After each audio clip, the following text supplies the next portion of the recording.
You pull her right where she is, right? Before you get out of the car, you lock both doors. Then you get out of the car, you walk over to her.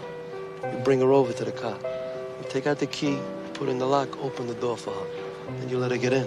Then you close the door for her. Then you walk around the back of the car and you look through the rear window.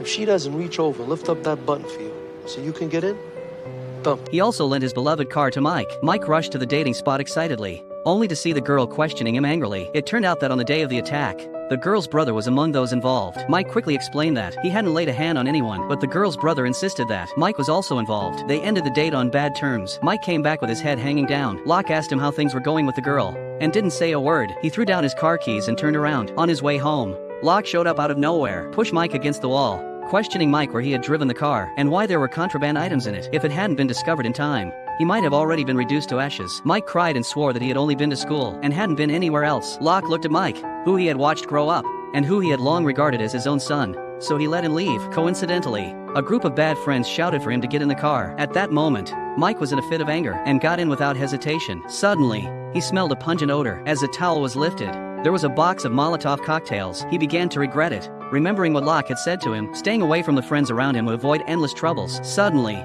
Locke appeared. He told Mike to get out of the car. After seeing Mike get out safely, he warned them again to stay away from Mike. Just got off. Locke's subordinate told him that a girl had come to look for Mike. Locke instantly realized that Mike hadn't been lying and that he had misunderstood him. Mike chased after the girl without hesitation. The girl feels guilty. It turned out that her brother had been in a fit of pique that day and thus hadn't told the truth. They apologized to each other. Mike suddenly thought of his bad friends. He hurriedly opened the car door and asked the girl to get in. At that moment, he remembered Locke's instructions, so he deliberately glanced back at the inside of the car. Fortunately, the result didn't let him down. The girl opened the door for him, but what was terrible was that had already reached an irreversible point. The empty street was filled with police cars and ambulances, leaving only a few charred bodies. Mike felt both sad and lucky. Lucky that Locke had saved his life. He knew he had to thank Locke in person for such a great kindness. In the crowd, Mike called out to him. Meanwhile, Locke's calling out to Mac. Mike's eyes were fixed on Locke, and Locke kept looking at him too. But just then, an accident happened. After a loud bang, Locke, the life mentor who had carefully nurtured Mike, fell down forever. Looking at the room full of flowers,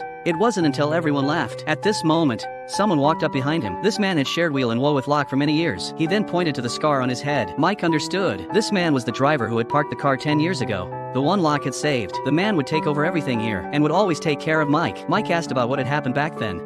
Was that fight really over a parking space? No. But the man didn't say much and turned around to leave. Then his father also walked in. He paid tribute to Locke, saying that he had never hated him, only been angry because Locke had made his son grow up too fast. Father and son hugged tightly, and his father called him C for the first time.